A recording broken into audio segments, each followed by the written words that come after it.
안녕하세요. 세금연구소 문샘사입니다. 오늘은 조정대상 지역에 대해서 알아보고자 합니다.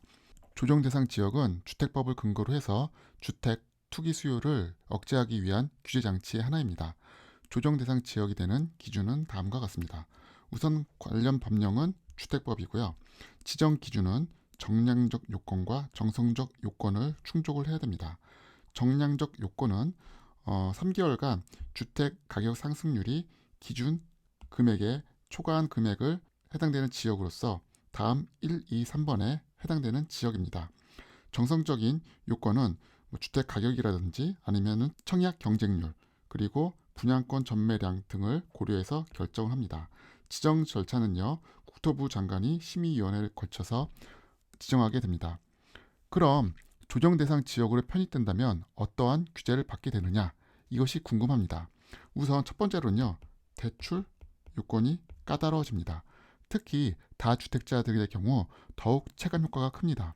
그리고 양도세 측면에서는요, 다주택자들의 세율이 5월까지는 양도일 기준으로 5월까지는 기본 세율의 10%에서 20%가 붙어서 중과세율로 적용이 되는데요. 이게 6월부터는요, 기본 세율의 20%에서 30%까지 10%씩 각각 인상됩니다. 그리고 종부세 세율이 상향되는 등 이런 규제가 계속 따릅니다. 그만큼 양도하는 대상되는 그 주택이 조정대상 지역에 있느냐 없느냐가 굉장히 세금 효과에 대해서 큰 변수로 작용합니다. 오늘 지리잡기에서는요, 2020년 분양권을 취득하여 보유 중에 계시다고 합니다. 분양권 취득 당시에는요, 비조정 지역이었습니다. 그런데 이 지역이 2020년 3월 달에 조정 대상 지역으로 편입되었다고 합니다. 그리고 현재는요, 무주택자이십니다. 조정 대상 지역이라고 해서 2년만 보유하면 되겠지, 그래서 비과세 받으면 되겠지 하고 취득하셨는데 덜컥 취득하고 나서 보니까 조정 대상 지역으로 편입되어 가지고요, 거주 요건 2년을 채워야 되는데 거주할 요건은 못 된다고 합니다. 이런 상황에서 어떻게 대처해야 되느냐 궁금하시다고 합니다.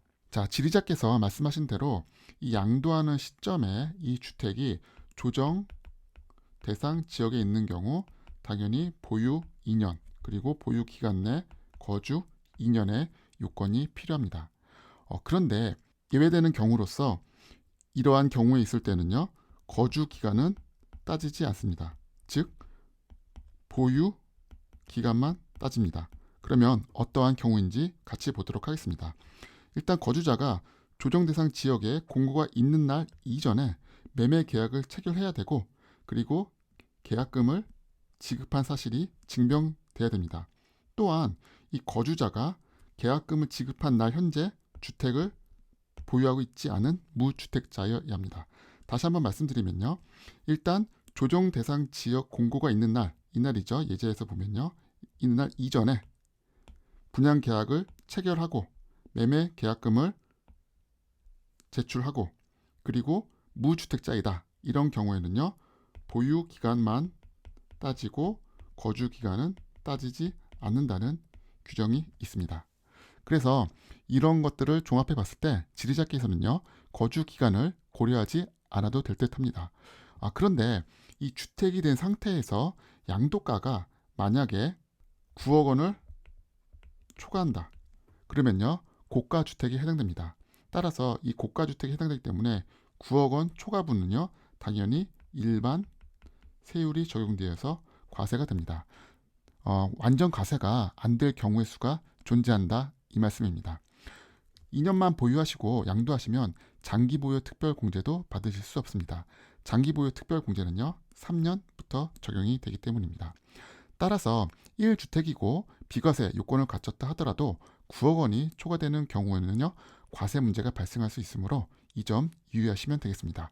오늘 상담을 마치도록 하겠습니다. 감사합니다.